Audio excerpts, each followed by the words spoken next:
Assalamualaikum warahmatullahi wabarakatuh. Selamat datang di Manunggaling Misteri. Bersiaplah untuk menikmati kisah ini. Mari kita mulai.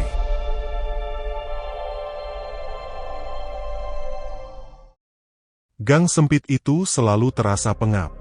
Udara di siang hari bercampur bau got yang mengendap, membuat siapapun enggan lama-lama berjalan di sana.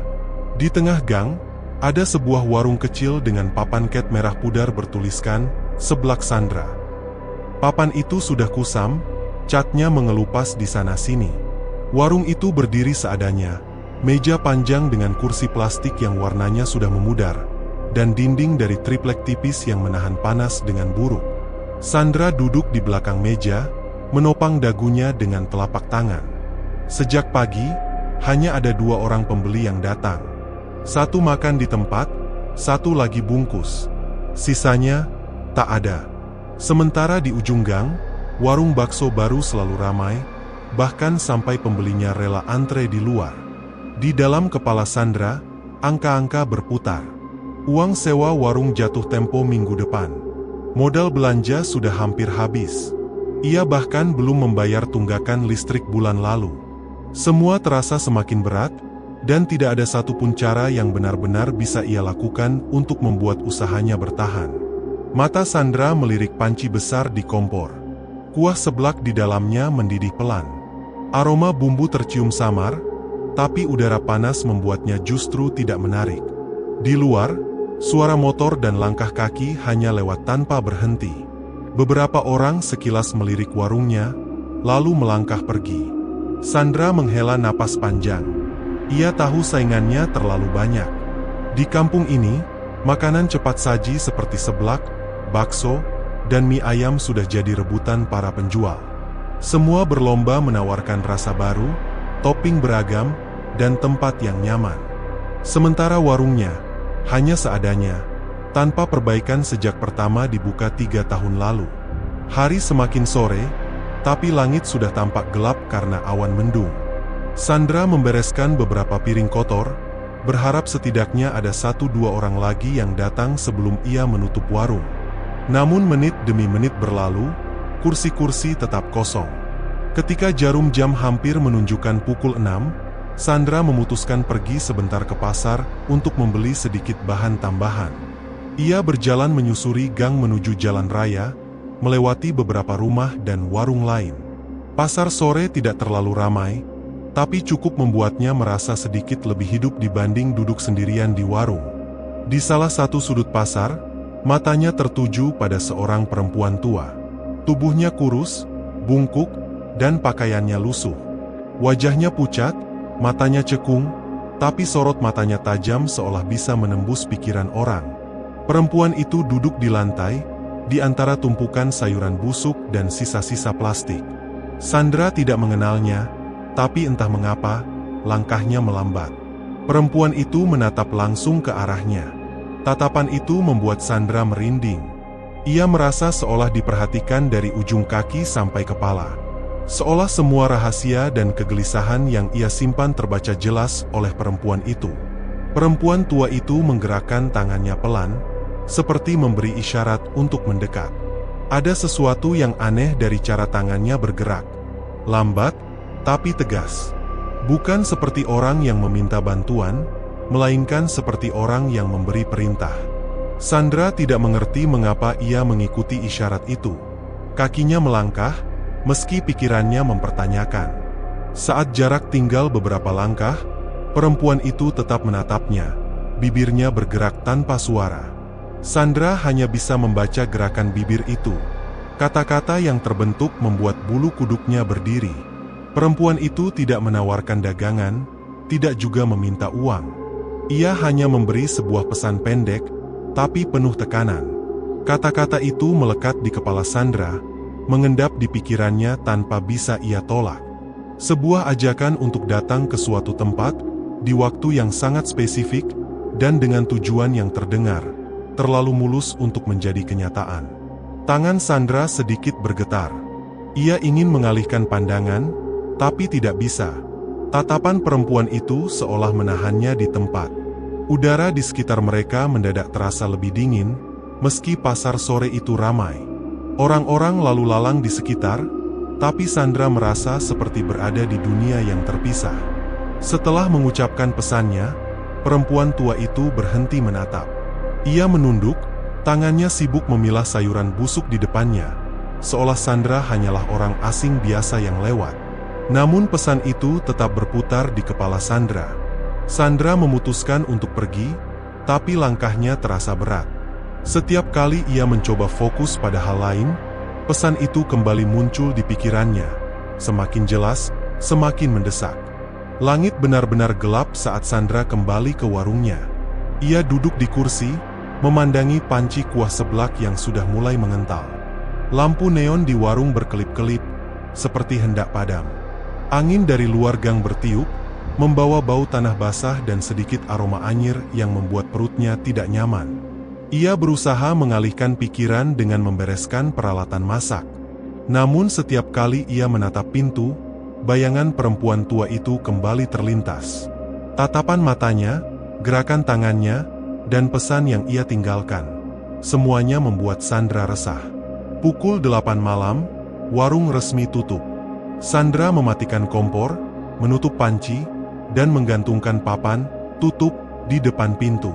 Tapi bukannya pulang ke rumah, ia justru duduk di bangku panjang, memikirkan pesan itu lagi dan lagi. Semakin ia mencoba mengabaikannya, semakin besar rasa penasarannya. Di satu sisi, ia merasa ini gila, datang ke tempat sepi tengah malam hanya karena omongan orang asing. Di sisi lain, usahanya benar-benar diambang kehancuran.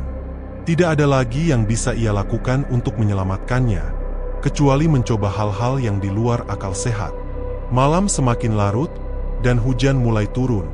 Sandra duduk di warungnya yang gelap, hanya ditemani suara rintik hujan di atap seng. Di dalam kepalanya, kata-kata itu terus bergema, mengalahkan suara hujan, mengalahkan rasa takutnya. Pada akhirnya, Sandra tahu ia akan melangkah ke sana, ke tempat yang disebut perempuan itu, tepat di waktu yang disebutkan. Tepi sungai. Jam 12 malam. Jam di dinding rumah menunjukkan pukul 11 malam. Sandra duduk di tepi ranjang, memandangi jam itu tanpa berkedip. Hujan tipis turun sejak sore, membuat udara di luar terasa lembab. Dari jendela, terlihat jalanan sepi. Hanya sesekali suara motor lewat, lalu hilang di telan gelap. Pesan perempuan tua di pasar terus terngiang di kepalanya. Tepi sungai. Jam 12 malam. Kata-kata itu seperti perintah yang tidak bisa ia abaikan. Ia tahu ini gila, tapi pikirannya dipenuhi rasa penasaran dan terdesak. Usahanya diambang bangkrut. Tidak ada jalan lain. Sandra mengambil jaket tipis, menutup warung tanpa menyalakan lampu, lalu melangkah keluar. Gang sempit itu gelap, hanya beberapa lampu jalan yang redup. Suara hujan mengenai atap seng dan dedaunan menjadi satu-satunya iringan langkahnya. Perjalanan menuju tepi sungai memakan waktu hampir 20 menit. Jalan yang ia lewati semakin sepi. Rumah-rumah mulai jarang, berganti dengan pepohonan besar yang menjulang. Bau tanah basah semakin kuat. Udara di sekitar sungai terasa berbeda, dingin, menusuk, dan berat. Saat ia sampai di tepi sungai, bulan tertutup awan. Air sungai terlihat gelap, nyaris seperti genangan minyak. Di sana, perempuan tua itu sudah berdiri, menatapnya. Wajahnya tampak lebih pucat dibanding di pasar. Sorot matanya tetap sama, tajam dan mengunci pandangan Sandra. Di tanah, sudah disiapkan beberapa benda aneh. Seekor ayam putih terikat kakinya, 2 mangkuk kecil berisi cairan merah yang baunya menyengat, dan bunga-bunga yang sudah setengah membusuk. Aroma busuk bercampur amis membuat Sandra menahan napas. Perempuan tua itu bergerak cepat, meski tubuhnya terlihat rapuh. Ia mengambil ayam, memegangnya dengan posisi tertentu, lalu mengeluarkan pisau kecil yang berkilat di bawah cahaya remang. Gerakannya tenang, tapi membuat bulu kuduk berdiri. Dalam sekejap, darah ayam itu mengalir ke mangkuk. Sandra hanya berdiri mematung, tapi matanya tak bisa lepas dari pemandangan itu. Darah yang masih hangat bercampur dengan bunga busuk. Bau amisnya menusuk hidung, membuat perutnya terasa mual. Perempuan itu mengaduk campuran itu perlahan, lalu menumpahkannya ke air sungai. Arus yang tadinya tenang mulai berubah. Riak kecil muncul, seperti ada sesuatu yang bergerak di bawah permukaan. Air yang jernih berubah menjadi keruh, lalu gelap pekat. Suara gemericik berubah menjadi gumaman rendah, seolah sungai itu berbicara dalam bahasa yang tidak dimengerti manusia. Sandra mulai merasa dadanya sesak. Udara di sekitarnya menjadi dingin sekali, dan bau amis semakin kuat. Dari arah hulu sungai, muncul kilatan samar, seperti pantulan cahaya dari sesuatu yang basah. Riak air semakin besar, tapi tidak seperti gelombang biasa. Ini bergerak melawan arus, menuju ke arah mereka. Lalu, dari permukaan yang hitam itu, sesuatu muncul. Pertama, hanya terlihat segumpal rambut panjang dan kusut. Lalu, perlahan, wujudnya terangkat. Kepala perempuan. Wajahnya pucat, matanya melotot, bibirnya tersenyum lebar, dan lidahnya menjulur panjang. Di bawah kepala itu, menggantung organ-organ tubuh yang masih basah dan berkilat di bawah cahaya remang. Itu adalah Kuyang. Makhluk yang hanya pernah Sandra dengar dari cerita orang tua. Melihatnya langsung membuat lututnya hampir lemas. Rambut makhluk itu basah, meneteskan air hitam ke tanah. Setiap tetesan mengeluarkan bau yang membuat perutnya berputar. Makhluk itu melayang di udara, sedikit di atas permukaan tanah. Gerakannya lambat tapi pasti, seperti menilai mangsa. Matanya tidak pernah lepas dari Sandra. Senyumnya tidak wajar, terlalu lebar, memperlihatkan gigi yang runcing. Sandra ingin mundur, tapi kakinya terasa tertancap di tanah. Perempuan tua itu tidak bergerak, hanya berdiri dengan kepala sedikit menunduk, seolah sedang menghormati makhluk itu. Udara di sekitar mereka semakin berat, dan suara gemericik sungai kini berubah menjadi bisikan-bisikan aneh yang entah berasal dari mana. Kuyang mendekat, jaraknya kini hanya beberapa langkah dari Sandra. Ia melayang perlahan mengelilinginya, seperti predator yang mengitari mangsa. Organ-organ yang menggantung berayun pelan mengikuti gerakannya. Bau amis darah semakin menusuk. Meski tidak ada kata-kata yang terdengar, Sandra mengerti maksudnya. Tawaran itu jelas. Pelanggan ramai setiap hari. Warungnya penuh pembeli. Uang mengalir tanpa henti. Namun ada syarat yang harus dibayar setiap malam. Syarat yang tidak disebutkan dengan jelas, tapi terasa mengancam. Sandra merasakan keringat dingin mengalir di punggungnya. Ia tahu ia berdiri di ambang sesuatu yang tidak bisa ia tarik kembali. Di hadapannya ada jalan pintas menuju kesuksesan, tapi jalannya dilapisi kegelapan yang pekat. Makhluk itu melayang semakin dekat, hingga jarak wajah mereka hanya sejengkal. Mata Kuyang bersinar samar, memantulkan bayangan Sandra yang pucat. Lalu, ia mundur perlahan, melayang kembali ke arah sungai. Tanpa suara, tubuhnya turun dan menghilang di permukaan air yang gelap. Riak menghilang, suara sungai kembali seperti semula. Perempuan tua itu menatap Sandra sebentar, lalu berbalik, melangkah pergi menyusuri jalur setapak di tepi sungai. Sandra berdiri di sana, terpaku, mencoba mengatur napas. Bulan kembali muncul dari balik awan, memantulkan cahaya pucat ke air yang kini tampak tenang, seolah tidak pernah ada apa-apa. Namun Sandra tahu, sungai itu telah menjadi pintu masuk sesuatu ke dalam hidupnya. Sesuatu yang tidak akan pernah ia bisa tolak lagi.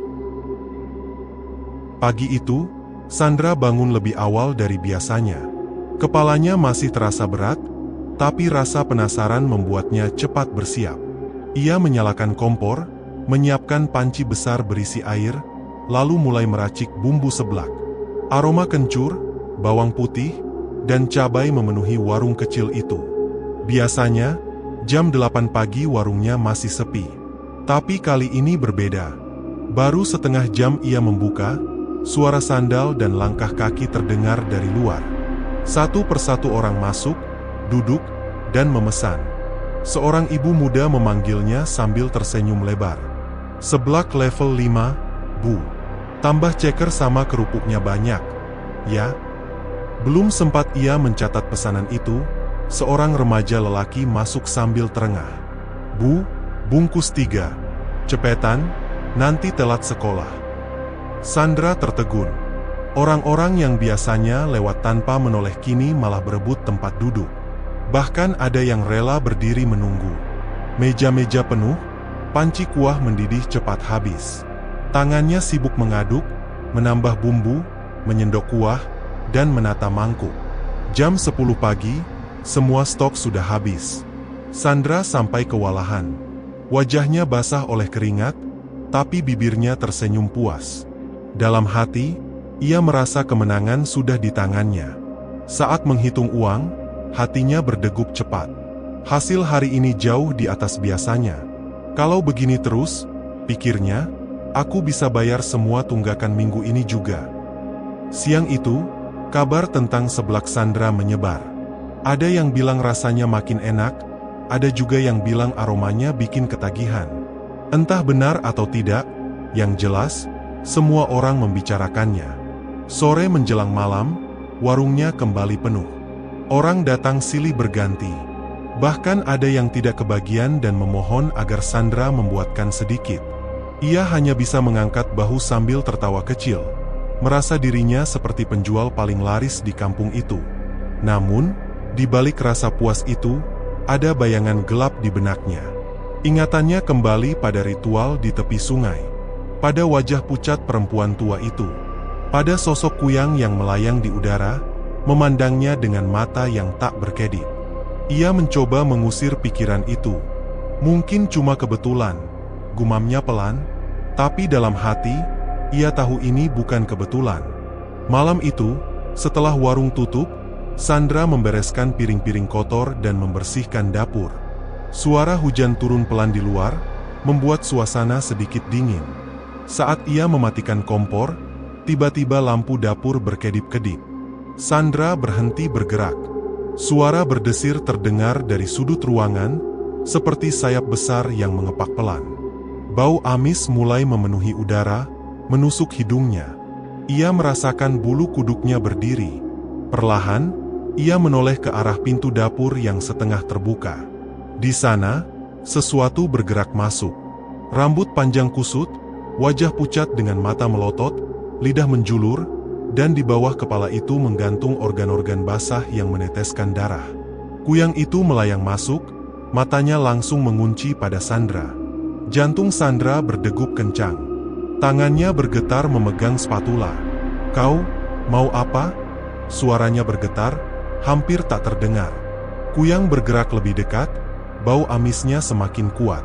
Tanpa kata-kata, makhluk itu menggerakkan kepalanya sedikit, seperti memberi isyarat. Sandra mengerti. Ia tahu ini saatnya membayar sesuatu. Dengan langkah goyah, ia mengambil ayam yang disimpan di bawah meja. Tangan Sandra gemetar saat memegang pisau. Air matanya hampir jatuh. Ia menatap ayam itu sebentar, lalu memotong lehernya. Darah segar mengalir ke mangkuk. Kuyang mendekat, menundukkan kepalanya, lalu menyerap darah itu perlahan. Bunyi hisapan terdengar jelas di ruang dapur yang hening. Sandra menutup matanya rapat-rapat, berusaha tidak melihat, tapi aroma amis bercampur bau anyir memenuhi hidungnya. Saat darah habis, Kuyang berhenti. Ia menatap Sandra, lalu terdengar suara parau yang rendah, seperti keluar dari tenggorokan yang terendam air. "Nanti, kamu akan tahu apa yang sebenarnya kuinginkan." Sandra membeku. Kata-kata itu membuatnya ingin lari, tapi kakinya seperti menempel di lantai. Kuyang melayang mundur, lalu keluar melalui celah pintu dapur yang setengah terbuka. Suara berdesir kembali terdengar, menjauh perlahan. Lampu dapur berhenti berkedip, tapi bau amis masih tertinggal. Sandra berdiri di sana cukup lama, mencoba mengatur napas. Pikirannya kacau.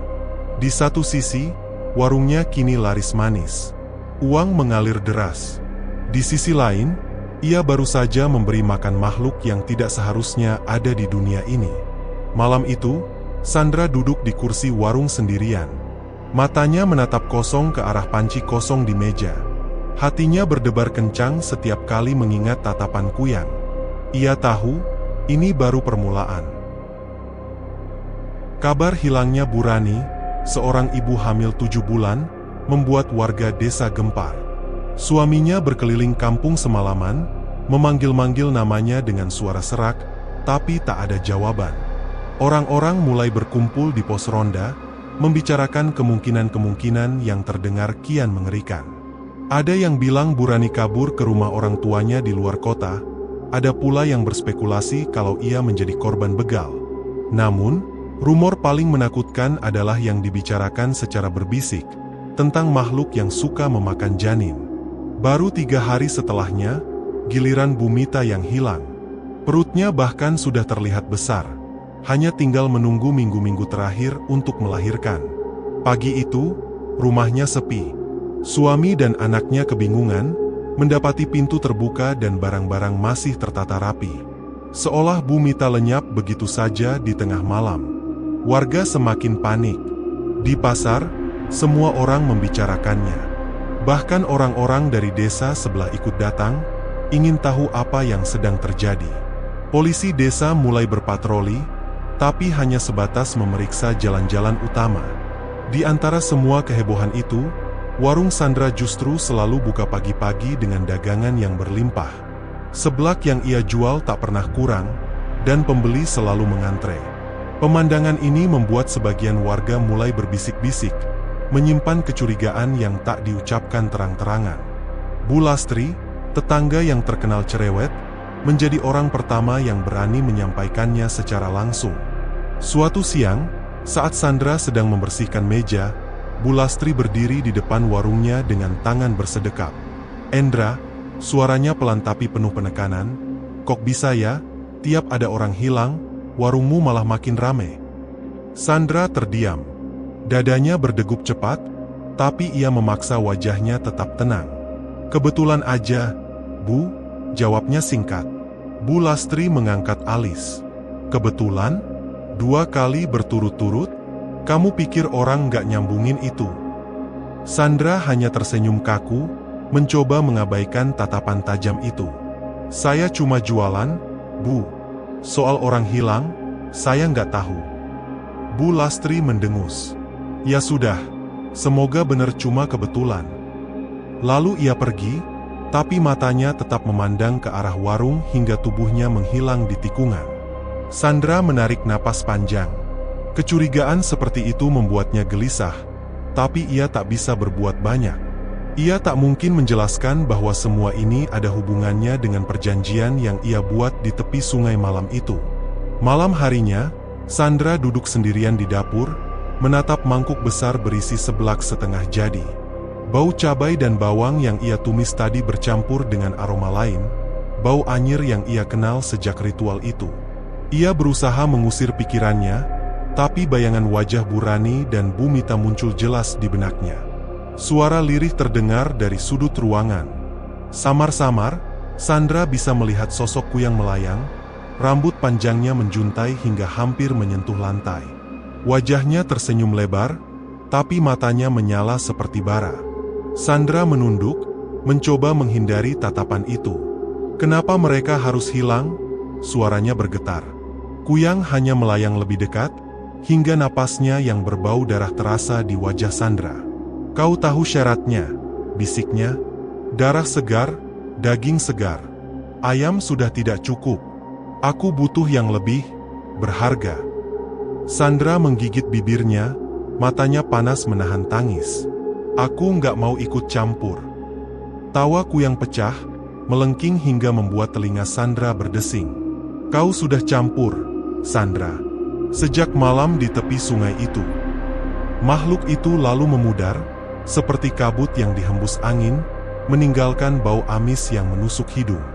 Sandra menatap lantai yang kini basah oleh tetesan merah, entah dari mana asalnya. Keesokan paginya, warung Sandra kembali penuh. Orang-orang memuji rasa seblaknya yang makin mantap dan beda dari yang lain. Beberapa bahkan datang 2 kali dalam sehari. Sandra melayani semua pembeli dengan senyum, tapi di dalam hatinya ia merasa mual. Setiap kali ada yang mengucap, "Wah, kuahnya gurih banget," ia seperti mendengar suara tawa Kuyang yang menggema di telinganya. Desa tetap sibuk mencari Bu Rani dan Bu Mita, tapi pencarian itu semakin hari semakin lemah. Orang-orang mulai pasrah, menganggap mereka korban hilang yang tak akan kembali. Sementara itu, Sandra terjebak di tengah ketakutan dan keuntungan yang terus mengalir. Ia ingin berhenti, tapi rasa takut akan ancaman Kuyang jauh lebih besar. Ia tahu, jika menolak memberi bayaran, konsekuensinya akan jauh lebih buruk daripada sekadar kehilangan warung. Namun, tatapan Bu Lastri kemarin terus menghantui. Ada sesuatu di mata perempuan itu yang membuat Sandra yakin, suatu saat, semua ini akan terbongkar. Dan saat hari itu tiba, ia tak yakin akan sempat membela diri. Malam kembali turun, dan Sandra menatap keluar jendela. Di ujung gang, ia melihat siluet kepala terbang dengan rambut panjang, melayang pelan, lalu menghilang di tikungan. Bau amis kembali menyeruak ke dalam rumahnya. Ia menutup mata, mencoba mengusir rasa bersalah yang semakin menghantam. Tapi suara lirih itu terdengar lagi, memanggilnya dari dapur. "Sandra, malam ini, waktunya memberi." Malam itu, udara di dapur Sandra terasa lebih dingin dari biasanya. Lampu bohlam yang tergantung di langit-langit berayun pelan, seperti ada angin yang berhembus dari arah pintu belakang. Namun, pintu itu tertutup rapat. Sandra sedang menyiapkan adonan seblak untuk esok pagi ketika ia merasakan kehadiran yang familiar. Bau anyir yang menusuk hidung mulai memenuhi ruangan. Ia tahu, Kuyang datang lagi. Dari sudut gelap, perlahan sosok itu muncul. Kepalanya melayang, rambutnya panjang menjuntai, wajahnya pucat, dan usus-ususnya menggantung tanpa malu. Matanya merah menyala, bibirnya membentuk senyum yang tak pernah membawa kabar baik. "Sudah saatnya kau membayar." Suara Kuyang terdengar lebih berat dari biasanya. Sandra menghela napas. "Aku sudah siapkan ayam lagi, ambillah." Kuyang melayang mendekat, menatap ayam yang sudah disembelih di atas meja. Lalu ia menggeleng pelan, ekspresinya berubah menjadi sinis. "Tidak, aku bosan. Aku butuh sesuatu yang lain."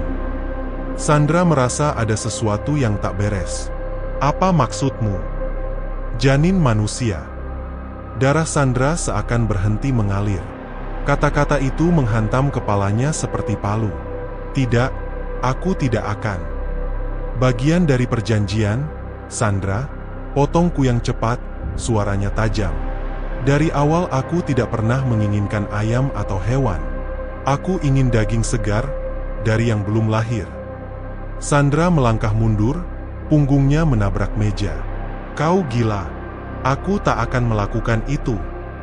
Kuyang melayang semakin dekat, wajahnya tepat di depan Sandra. "Kalau kau menolak, daganganmu akan kembali sepi. Dan bukan hanya itu, nyawamu akan kuambil perlahan-lahan. Kau akan merasakan setiap detik rasa sakitnya." Sandra terdiam, dadanya naik turun cepat. Ia mencoba mencari alasan untuk menolak, tapi ancaman itu terlalu nyata. Sejak pertama kali melihat makhluk ini keluar dari air sungai, ia tahu Kuyang bukan sekadar hantu biasa. Ia adalah makhluk yang memegang kuasa atas hidup dan matinya sekarang. Tidak ada pilihan lain. Suara Kuyang terdengar seperti bisikan yang menusuk telinga. "Mulailah mencari. Kau tahu siapa yang harus jadi korban." Sejak malam itu, Sandra tak bisa tidur nyenyak. Setiap kali memejamkan mata, ia melihat kepala Kuyang melayang di langit-langit kamarnya. Kadang kepala itu hanya diam menatapnya, kadang tertawa pelan, kadang mendekat sampai hampir menyentuh wajahnya. Ia sering terbangun dengan tubuh penuh keringat, meski udara malam dingin menggigit. Bahkan ketika siang hari, bayangan itu tak hilang. Saat ia sedang melayani pembeli, matanya kadang menangkap sosok kepala melayang di sudut warung, menatapnya tanpa kedip. Sandra mulai gelisah. Ia tahu rumor hilangnya ibu-ibu hamil di desa semakin ramai dibicarakan. Warga mulai memasang wajah curiga setiap kali melintas di depan warungnya. Bu Lastri, tetangga yang cerewet, beberapa kali mencoba memancing obrolan, seolah ingin mengorek rahasia. Tapi Sandra tetap berusaha bertahan. Ia mencoba mengabaikan semua. Namun, semakin ia mengabaikan, semakin sering Kuyang muncul. Bahkan pernah suatu malam, Sandra terbangun karena suara ketukan di jendela kamarnya.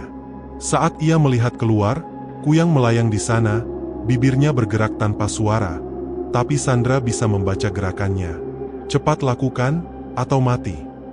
Hari-hari berikutnya terasa seperti hukuman. Setiap malam Kuyang datang, duduk melayang di pojokan dapur, menunggu.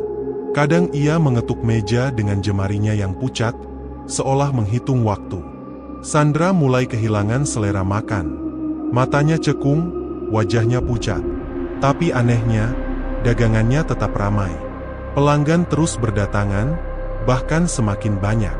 Mereka tidak tahu, di balik setiap mangkuk seblak yang mereka makan, ada rahasia gelap yang menghantui sang penjual. Pada suatu malam, Kuyang kembali muncul, kali ini dengan nada lebih dingin dari sebelumnya. Aku sudah menunggu terlalu lama, Sandra. Malam ini, aku akan mengambilnya sendiri. Sandra panik. Tidak, jangan lakukan itu. Kau akan. Kuyang tertawa, suara tawanya membuat bulu kuduk berdiri. Kau pikir aku butuh izinmu? Makhluk itu lalu melayang keluar lewat celah pintu, meninggalkan bau busuk yang menusuk hidung. Sandra terpaku, hatinya berdebar kencang. Ia tahu, malam itu akan ada korban lagi. Sandra berdiri di depan pintu warung, menatap jalan desa yang gelap. Angin malam berhembus kencang, membuat dedaunan bergesekan. Di kejauhan, ia mendengar suara tangisan bayi yang samar.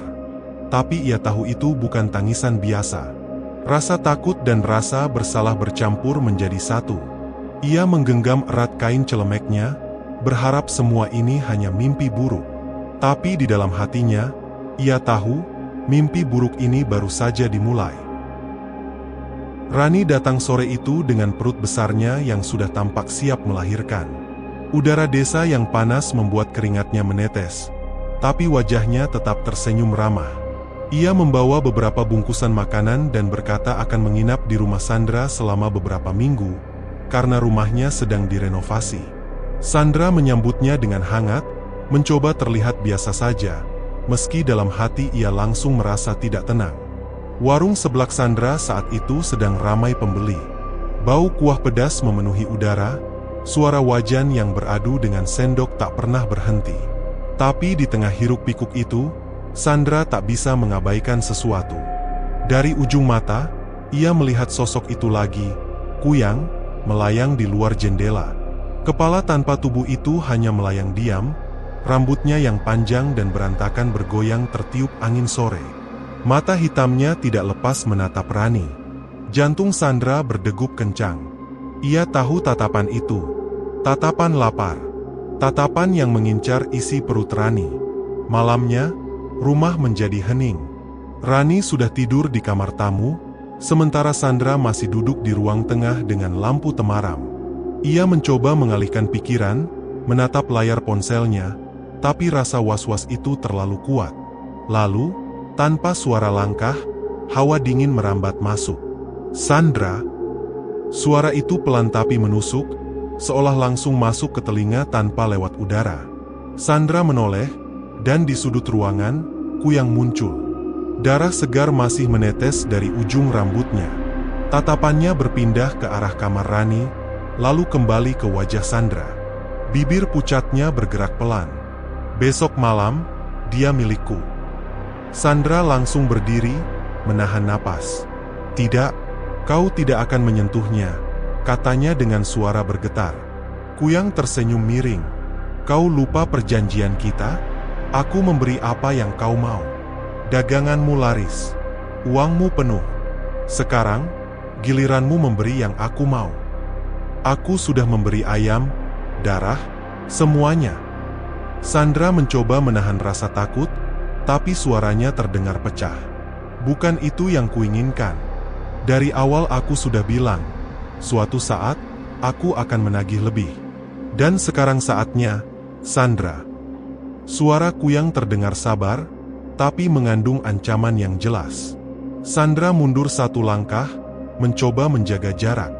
Ia bisa merasakan hawa dingin menusuk kulitnya, seolah ruangan itu mendadak kehilangan semua panas.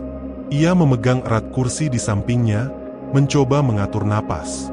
Dia adik iparku, aku tidak akan menyerahkannya. Kuyang mendekat, wajahnya hanya sejengkal dari Sandra. Matanya menatap tajam, bibirnya terbuka lebar, memperlihatkan gigi runcing yang berlumur darah. Kalau kau melawan, kau yang akan aku ambil. Bukan cuma nyawamu, tapi semua yang kau cintai. Aku bisa membuatmu kehilangan segalanya. Sandra tidak menjawab. Tenggorokannya kering, matanya berair, tapi ia tidak ingin terlihat lemah di depan makhluk itu. Kuyang melayang mundur perlahan, lalu berkata pelan, "Besok malam, aku akan kembali. Pastikan dia siap." Kalau tidak, ia tidak melanjutkan kalimatnya, hanya menghilang begitu saja, meninggalkan bau anyir di udara. Sandra terduduk lemas. Tangannya gemetar. Ia tahu ancaman itu bukan omong kosong. Malam itu ia tak bisa tidur. Setiap suara dari luar membuatnya waspada. Setiap kali angin bertiup, ia membayangkan kepala melayang itu kembali masuk melalui jendela. Ia bahkan sempat mengecek kamar Rani beberapa kali, memastikan adik iparnya tidur dengan tenang. Menjelang subuh, Sandra duduk di dapur, memandangi pisau dapurnya. Ia berpikir keras. Jika ia melawan, ia mungkin mati. Jika ia menuruti, ia akan menjadi pembunuh. Pilihan itu seperti dua jalan gelap yang sama-sama berujung pada neraka. Pagi harinya, Sandra berusaha bersikap normal. Rani duduk di ruang makan sambil mengelus perutnya, menceritakan rencana rumah barunya setelah renovasi selesai. Suaranya penuh harapan. Sandra hanya mengangguk-angguk, tapi pikirannya tidak di situ. Setiap kali pandangannya jatuh pada perut Rani, perasaan bersalah dan takut bercampur jadi satu. Siang itu, beberapa pembeli datang seperti biasa. Warung tetap ramai. Tapi Sandra tidak merasakan kebahagiaan yang dulu. Semua terlihat hambar. Ia bahkan tak lagi menghitung uang di laci seperti biasanya. Yang ada di kepalanya hanya satu, besok malam. Menjelang malam kedua, Sandra mulai merencanakan sesuatu. Ia menutup warung lebih awal, mengatakan pada Rani kalau ia lelah dan ingin beristirahat. Ia memastikan semua pintu dan jendela terkunci rapat. Tapi di dalam hatinya, ia tahu kunci biasa tidak akan menghentikan Kuyang. Sekitar tengah malam, Sandra duduk di kursi ruang tengah. Lampu dimatikan, hanya cahaya bulan yang masuk lewat celah jendela. Suara jangkrik terdengar di luar. Udara dingin mulai merayap lagi. Lalu, suara itu datang. Suara kain berkibar di udara, diikuti aroma anyir yang begitu tajam. Dari jendela, Kuyang masuk, melayang pelan menuju kamar Rani. Sandra berdiri, tubuhnya kaku. Ia tahu ini saatnya. "Jangan!" teriaknya, kali ini dengan suara penuh amarah dan ketakutan. Kuyang berhenti sejenak, menatap Sandra. "Kalau begitu, kau yang akan menggantikannya." Sandra duduk di ruang tamu dengan tangan yang terus bergetar. Pikiran tentang Rani membuat napasnya pendek-pendek. Setiap kali teringat bisikan Kuyang tadi malam, tubuhnya seperti kehilangan tenaga. Ia tahu waktu yang dimiliki tinggal sedikit. Jika ia hanya diam, Rani bisa jadi korban berikutnya. Pagi itu, Sandra memberanikan diri mendatangi rumah Pak Wahyu. Lelaki setengah baya itu adalah ketua RT yang disegani warga. Meski hatinya masih ragu, Sandra merasa tidak punya pilihan lain. Ia menceritakan semuanya, tentang perempuan tua di pasar, ritual di tepi sungai, dan kemunculan Kuyang yang menakutkan. Awalnya, Pak Wahyu hanya mengerutkan kening. "Sandra, kamu sadar enggak, yang kamu ceritakan ini, kayak cerita hantu di radio?" Ucapnya dengan nada setengah bercanda, berusaha menepis ketegangan. Tapi tatapan mata Sandra yang berkaca-kaca membuat senyum tipis itu menghilang. "Aku nggak bohong, Pak. Dia mau ambil Rani." Suara Sandra bergetar, hampir pecah. "Kalau aku nggak lakukan apa-apa, besok malam dia akan mati. Pak Wahyu menarik napas panjang. Wajahnya berubah serius. Ia menatap Sandra lama, lalu mengangguk pelan. Kalau begitu, kita nggak bisa tinggal diam. Siangnya, Pak Wahyu memanggil beberapa orang yang ia percaya. Mereka berkumpul di pos ronda, membicarakan rencana tanpa membuat warga lain panik. Hanya 5 orang yang tahu, Pak Wahyu, Pak Darmin yang dikenal paham cara-cara tradisional, Mas Rudi yang berani, dan 2 pemuda kampung yang biasa berjaga malam. Pak Darmin menjelaskan dengan tenang, meski matanya tajam. Kuyang takut sama garam, bawang putih, dan besi tajam. Kalau dia datang, kita harus siap lempar atau tusuk dia. Tapi ingat, jangan sampai dia kabur. Kalau dia lolos, dia bakal balas dendam. Sandra hanya duduk diam, mendengarkan dengan tubuh lemas. Kata-kata, balas dendam, membuat jantungnya makin berdebar. Namun, ia memaksa diri untuk tegar. Demi Rani, demi menebus semua kebodohan yang sudah ia lakukan. Menjelang malam, suasana rumah Sandra berubah mencekam. Semua lampu dipadamkan, hanya tersisa penerangan redup dari lampu minyak di sudut dapur. Rani sudah dibujuk untuk tidur di kamar paling dalam, tanpa tahu apa yang sebenarnya terjadi. Sandra berusaha bersikap normal di depan adik iparnya, meski perutnya terasa mual karena tegang. Para warga yang ikut berjaga mulai mengambil posisi. Mas Rudi dan 2 pemuda lain bersembunyi di belakang rumah, membawa karung berisi garam dan bawang putih. Pak Wahyu berada di dekat pintu belakang dengan sebilah golok. Pak Darmin duduk di ruang tamu, Komat Kamit membaca doa sambil menggenggam sebungkus garam kasar. Sandra duduk di kursi, tepat di tengah rumah, seolah menunggu tamu. Dalam hati, ia berdoa agar rencana ini berhasil. Namun, ia juga tahu betul, Kuyang bukan makhluk biasa.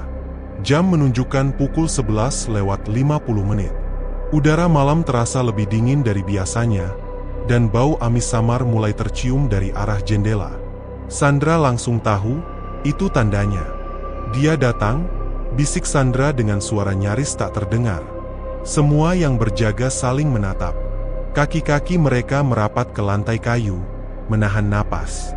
Suara itu muncul, suara seperti kain basah diseret di lantai, disertai hembusan napas berat. Dari celah jendela, Sandra melihat bayangan melayang.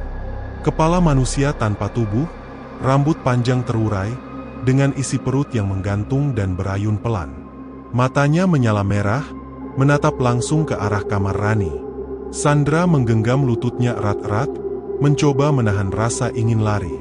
Dalam hatinya, ia hanya mengulang satu kalimat, "Tolong jangan sampai gagal." Kuyang melayang mendekat ke pintu belakang.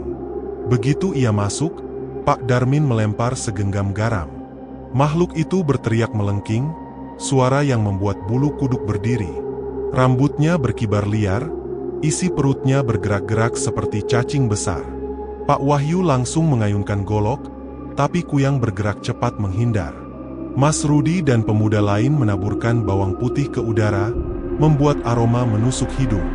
Makhluk itu terhuyung mundur, tapi matanya masih menatap penuh amarah ke arah Sandra. "Kamu janji," teriaknya, suaranya parau dan penuh dendam. "Kamu yang memanggilku. Sekarang kamu melawanku." Sandra tak sanggup menahan air mata. "Aku salah, aku nggak mau lagi," ucapnya gemetar. Kuyang menggeram. Ia berusaha terbang ke arah Sandra, tapi Pak Darmin menaburkan garam tepat ke wajahnya. Asap tipis mengepul, dan makhluk itu melengking lagi, suaranya seperti besi berkarat yang digores. Para warga berusaha mengepungnya, tapi Kuyang melayang ke atap rumah, lalu menghilang ke arah pekarangan belakang. Semua terdiam, hanya suara napas terengah yang tersisa. Pak Wahyu menurunkan goloknya, keringat membasahi wajahnya. "Dia belum selesai," katanya pelan, seperti bicara pada dirinya sendiri. Sandra terjatuh ke lantai, lututnya lemas. Dalam hati, ia tahu ini baru awal. Kuyang tidak akan pergi begitu saja, dan mungkin serangan berikutnya akan lebih kejam. Udara malam itu begitu pengap. Sandra duduk di kursi ruang tamu, tangannya gemetar memegang segelas teh yang sudah dingin. Di luar, beberapa warga berjaga sambil membawa senter, garam, bawang putih, dan parang. Pak Wahyu berdiri di teras, memandang ke gelapnya jalan desa. "Kita harus siap. Kalau dia datang, jangan ragu," katanya tegas. Sandra mengangguk, meski hatinya sudah terasa seperti diremas. Ia tahu, Kuyang tidak akan menyerah begitu saja. Jam menunjukkan pukul 11 malam. Semua terasa sunyi. Hanya suara jangkrik dan sesekali anjing menggonggong dari kejauhan. Rani tertidur di kamar, perutnya yang besar membuatnya sesekali mengubah posisi. Sandra terus memeriksa adik iparnya itu, takut sesuatu terjadi. Menjelang tengah malam, angin berembus kencang. Bau amis tiba-tiba tercium dari arah dapur, semakin lama semakin menusuk hidung. Sandra langsung merinding. "Pak Wahyu, dia datang," bisik Sandra dari balik pintu. Belum sempat mereka bergerak, suara "wung, wung" terdengar dari atap. Sesuatu melintas cepat, lalu hinggap di sudut ruangan. Sebuah kepala perempuan tanpa tubuh, rambutnya panjang berantakan, usus-usus menggantung, matanya merah menyala. "Kuyang!" teriak salah satu warga. Mereka langsung melemparkan garam dan bawang putih. Beberapa mengenai Kuyang, tapi ia hanya menggeram dan melayang lebih cepat, menghindar dari serangan. Bau amis bercampur bau darah semakin tajam. "Cepat! Hadang dia!" teriak Pak Wahyu. 3 warga mencoba menusuk dengan parang, tapi Kuyang seperti angin. Dalam sekejap, lampu rumah mati total. Gelap gulita. "Jaga kamar Rani. Jangan biarkan dia masuk," teriak Sandra panik, mencari jalan ke kamar adik iparnya. Tiba-tiba terdengar suara jeritan melengking dari dalam kamar. Jeritan itu membuat semua orang berhenti bergerak sejenak. "Rani!" Sandra berlari menerobos gelap, menabrak kursi, bahkan hampir terjatuh. Di dalam kamar, hanya terdengar suara napas tersengal. Seseorang menyalakan senter, menyorot ke arah ranjang. Rani terbaring pingsan, keringat membasahi wajahnya. Perutnya masih utuh. Sandra langsung memeluknya. "Ya Tuhan, syukurlah," ucapnya dengan suara bergetar. Tapi kemudian, senter menyorot ke dinding kamar. Semua orang terdiam. Di sana, dengan cairan merah yang masih menetes, tertulis kalimat, "Kau hutang nyawa." Bau amis masih menggantung di udara. Sandra merasa jantungnya berhenti berdetak sesaat. Pak Wahyu menghela napas berat. "Sandra, ini belum selesai. Dia akan kembali." Sandra menatap tulisan itu dengan mata yang berkaca-kaca. Aku tidak tahu harus bagaimana lagi, Pak. Aku sudah mencoba melawan." Pak Wahyu menatapnya tajam. "Kamu harus bilang semua yang kamu tahu. Jangan ada yang disembunyikan lagi. Nyawa orang di desa ini terancam." Sandra menunduk. Tangannya dingin, matanya tak berani menatap siapapun. "Kalau aku cerita, kalian semua mungkin akan membenciku. Kalau kamu diam, yang mati bukan cuma 1 orang," balas Pak Wahyu, suaranya penuh tekanan. Sandra terdiam. Di dalam kepalanya, terngiang suara Kuyang yang berbisik malam-malam, "Besok malam, dia milikku." Malam itu, penjagaan dilanjutkan, tapi suasana sudah berubah. Semua orang lebih tegang, lebih waspada. Mereka tahu, makhluk itu bukan sembarang hantu. Ia licik, cepat, dan punya tujuan yang jelas. Sandra duduk di pojok kamar Rani, tak berani memejamkan mata. Rani masih pingsan, napasnya perlahan mulai stabil. Sesekali, Sandra mengelus kepala adik iparnya itu sambil berbisik pelan, "Maafkan aku, semua ini salahku." Tapi rasa bersalah itu tak mengubah fakta. Ancaman itu nyata. Dan Kuyang akan kembali untuk menagih hutang darah yang ia rasa sudah menjadi haknya. Sampai fajar datang, tidak ada serangan lagi. Tapi bagi Sandra, malam itu menjadi bukti bahwa melawan Kuyang bukanlah perkara mudah. Dan setiap detik yang lewat, ia merasa waktu yang dimilikinya untuk menyelamatkan Rani semakin menipis. Sandra memutuskan satu hal. Malam ini ia dan Rani harus pergi. Tidak ada lagi yang bisa ia lakukan di desa itu. Semua sudah terlalu berbahaya. Rani yang hamil tua tak boleh lagi menjadi incaran makhluk itu. Sejak kejadian semalam, Sandra tidak bisa berhenti memikirkan ancaman yang tertulis di dinding. Tulisan itu seolah terbakar di dalam kepalanya. Kau hutang nyawa. Setiap kali ia menutup mata, kata-kata itu muncul, diiringi bayangan kepala melayang dengan gigi penuh darah. Tanpa banyak bicara, ia menunggu Rani tertidur sebelum mengemasi barang-barang seadanya. Beberapa potong pakaian, uang tunai, dan sebilah pisau dapur yang ia sembunyikan di dalam jaket. Jam dinding menunjukkan pukul 1 dini hari. Angin malam bertiup dingin, membawa aroma tanah basah. Sandra membangunkan Rani pelan-pelan. "Ran, kita harus pergi sekarang," bisiknya. Rani mengerjap, bingung. "Sekarang? Tengah malam begini? Aku nggak mau nunggu sampai besok. Kita harus keluar dari desa ini sebelum dia datang lagi." Nada suara Sandra bergetar. Mereka keluar lewat pintu belakang. Motor butut milik suami Rani sudah disiapkan Sandra di dekat pagar. Tanpa menyalakan lampu, mereka mendorong motor itu sampai cukup jauh dari rumah, lalu menyalakannya. Mesin meraung pelan, lalu melaju di jalan desa yang gelap. Di sepanjang jalan, hanya terdengar deru angin dan suara jangkrik.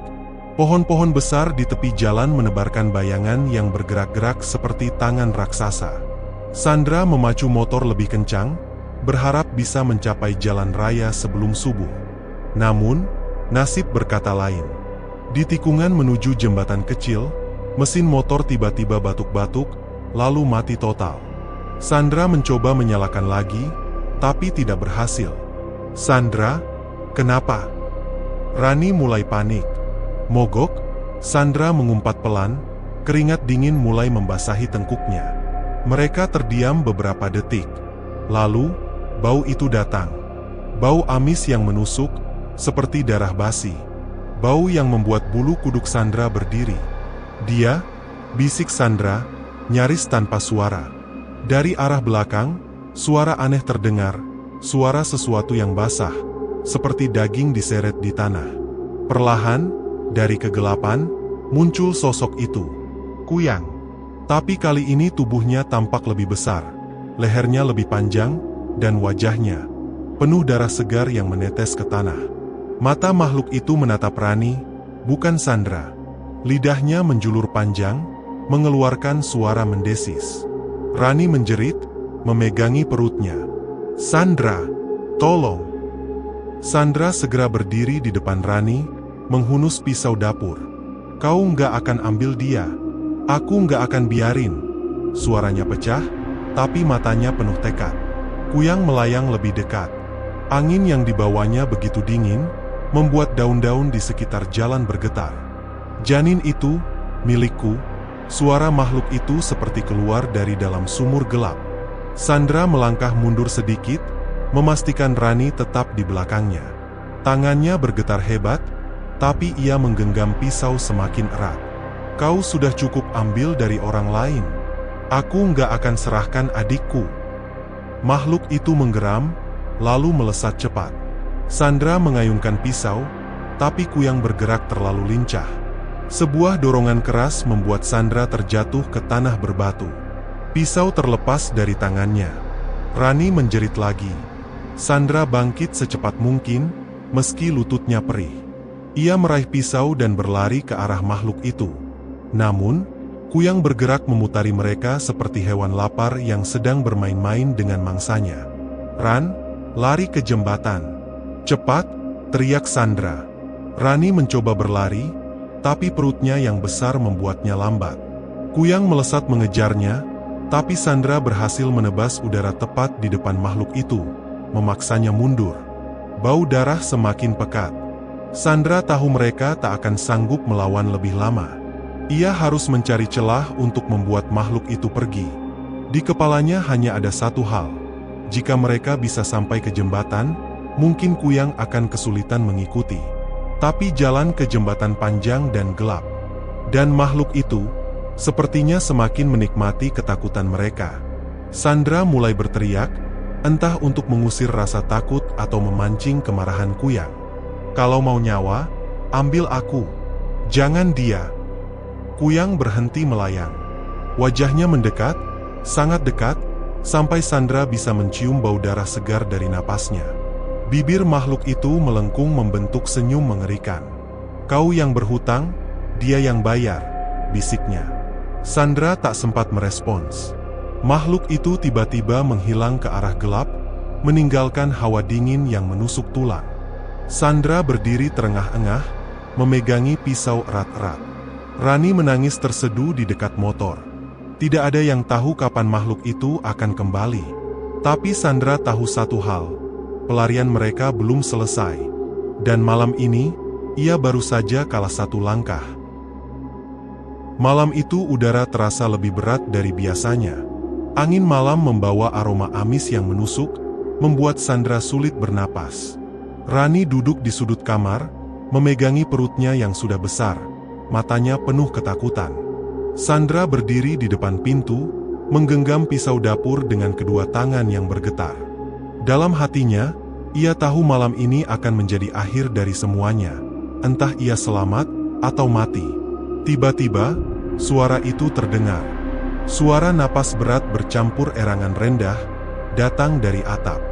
Genting bergeser perlahan, dan sesuatu merayap turun. Dari jendela, terlihat sosok itu, Kuyang. Lebih besar, lebih mengerikan. Organ-organ menggantung dari lehernya yang putus, berayun-ayun setiap kali ia bergerak. Matanya merah menyala. Sandra mencoba menguatkan diri. "Kenapa kau terus mengincar kami?" serunya dengan nada marah bercampur putus asa. Kuyang tertawa lirih, suaranya seperti bisikan yang masuk ke dalam kepala. "Kau yang memanggilku, kau yang membuat perjanjian. Hutangmu belum lunas." Rani mulai menangis histeris. "Sandra, jangan biarkan dia mendekat. Tolong." Sandra melirik adik iparnya. "Aku janji, Ran, kali ini aku akan mengakhirinya." Kuyang melayang masuk, cepat sekali, seperti ditiup angin. Pisau di tangan Sandra bergetar. Ia mundur, tapi Kuyang terus maju. Organ-organnya hampir menyentuh lantai. "Serahkan dia," bisik Kuyang, menunjuk Rani dengan dagunya yang tinggal tulang. "Atau kau yang kubawa malam ini." Sandra tahu tak ada pilihan lagi. Ia mengingat kata-kata Pak Wahyu tempo hari, kalau perjanjian tak bisa dibatalkan, hanya ada satu cara melunasinya, nyawa. Jantungnya berdegup tak terkendali. Tangannya menggenggam pisau lebih erat. "Kalau memang harus ada yang mati, biar aku saja," ucapnya lirih. Kuyang berhenti sejenak, menatap Sandra. "Kau yakin?" Sandra mengangguk. Air matanya mengalir, tapi wajahnya mantap. Ia berbalik sebentar, menatap Rani yang masih menangis. "Jaga dirimu, Ran. Jangan pernah buka warung ini lagi." Rani menggeleng keras. Jangan lakukan ini. Kita bisa lari."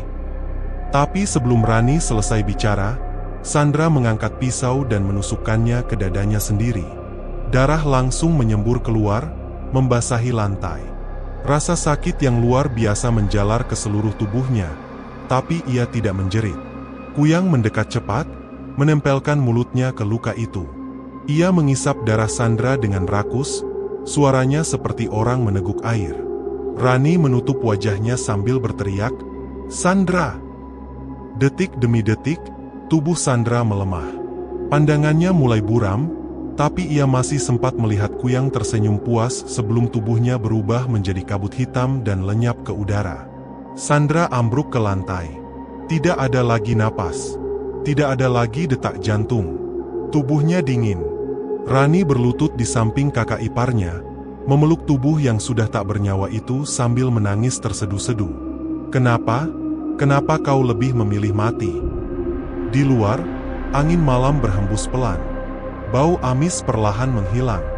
Malam itu benar-benar sunyi, seperti Kuyang tak pernah ada. Beberapa hari kemudian, warung seblak Sandra resmi ditutup. Papan kayu dipaku di pintu, dan semua peralatan masak dijual. Rani pindah rumah, membawa anaknya yang lahir sebulan kemudian. Ia tak pernah kembali ke lokasi warung itu. Namun, beberapa bulan setelahnya, seorang pemilik baru membeli tempat itu dan membuka warung makan.